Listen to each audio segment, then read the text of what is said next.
Senator Maria Cantwell is a Democrat from Washington State, and she's against this measure. Senator, Republican lawmakers, well, first of all, we should back up and say a lot of people don't realize that vast stretches of the American West are federally controlled, and what many Republican lawmakers want is for that land to be turned back over to states or to private interests. Your response to that desire? Well, listen, the letter you just wrote, those are fighting words, and I guarantee you if Teddy Roosevelt was here, he would be fighting back. He used things like the Antiquities Act to set up what would then to become the Grand Canyon or other monuments in our country. 800,000 acres, maybe more. So the notion that a president hasn't had the right to make these designations is just flat wrong.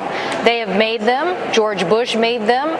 President Obama made them, other presidents have made them, and because of them, we have these treasured outdoor spaces that are part of a huge economy and a valued possession for the American taxpayer and the American public to go and enjoy. There's no doubt that public parks and federal monuments are, by and large, popular with the American people. Poll after poll shows that they are, but at what point is the federal control of these lands just too much? Several of the monuments are in Nevada, for example. Nevada is 70, 80, or 90% federally controlled. I mean, it is mostly a federal state. Isn't that too much?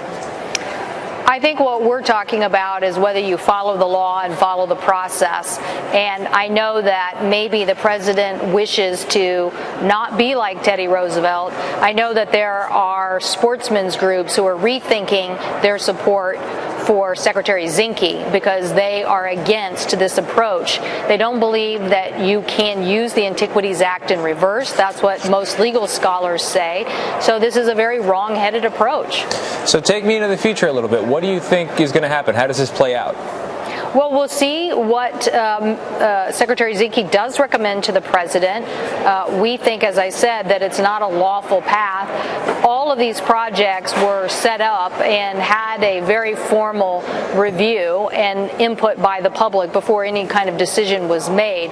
When we've had votes here in the Senate, some of our colleagues trying to get rid of this law or roll these things back, they have failed to get the necessary votes. So my guess is the president will be challenged in court, and hopefully we'll be able to continue to protect this open space that everybody in the public, so especially our veterans, enjoy coming back to and participating in the outdoor events and fishing and hunting and the things that they so much enjoy about our great nation.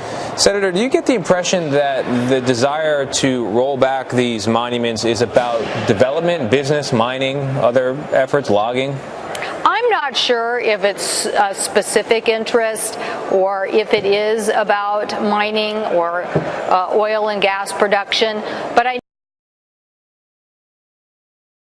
know that the designations themselves went through very, very, very detailed review. They had to have comments from the public and input, and so it's just not one of these things that is done very often, and they are always very, very special and unique circumstances that make the designation, like the Grand Canyon.